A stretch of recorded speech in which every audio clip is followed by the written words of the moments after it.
É por isso que aqui o tópico diz isso, né? A gente não deve ignorar ela ou tratar ela como babá. Porque Exato. elas também têm esse pensamento, ah, estão me trazendo aqui para tomar conta de mim, para mim não fazer bagunça na igreja. Verdade, Exato. e a gente sabe que em muitos lugares tem culto para tudo. Sim. Tem culto com os adolescentes, tem o culto com os jovens, tem o culto com os senhores, tem com as senhoras, com as mulheres da oração, mas dificilmente a gente vê o culto com as crianças, Infantil, né? né? O culto das crianças. Ó, hoje vai ter o culto só com as crianças, culto mesmo, não é a festa. Sim. Porque a maioria das vezes a gente faz uma festa com as crianças. As crianças gostam de festa, igual o pastor Mauro falou, mas a gente tem que se conscientizar, pastor Mauro, para fazer o culto mesmo, para Ensiná-las a cultuar, né? a palavra de Deus, ouvir a essência da palavra de Deus. Pastor Mauro, por outro lado, temos as igrejas babás, que somente alimentam as crianças, pastor Davi. Aquela que só leva a criança para comer ali, mas alimenta de quê? De comida, não é de palavra de Deus. É que tem que ser pensado o seguinte, você levou uma criança para um ambiente,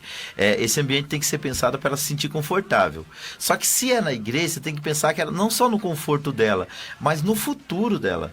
Então, assim, não é só dar um docinho, um brinquedinho para ela e um papelzinho para ela riscar.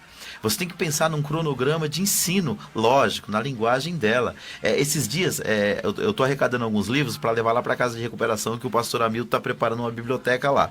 Inclusive, se alguém tiver uma doação de livro, a gente está recebendo. O que aconteceu? O meu cunhado mandou uma sacola de livros para mim. No que eu estou mexendo, tinha 4 livros com histórias ilustradas para criança.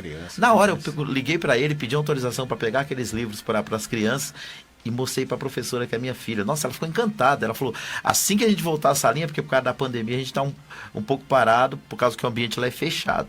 Mas assim que a gente normalizar, a gente vai usar esses livros, porque é um cronograma de ensino para a criança. Ela não pode ir para a salinha pensando só, eu vou pintar, eu vou comer um docinho, né? Vou comer um lanchinho. Não, ela tem que sair dali pensando assim, eu aprendi algo hoje de Deus. Teve uma época que a gente fazia o que? Uma coisa na igreja.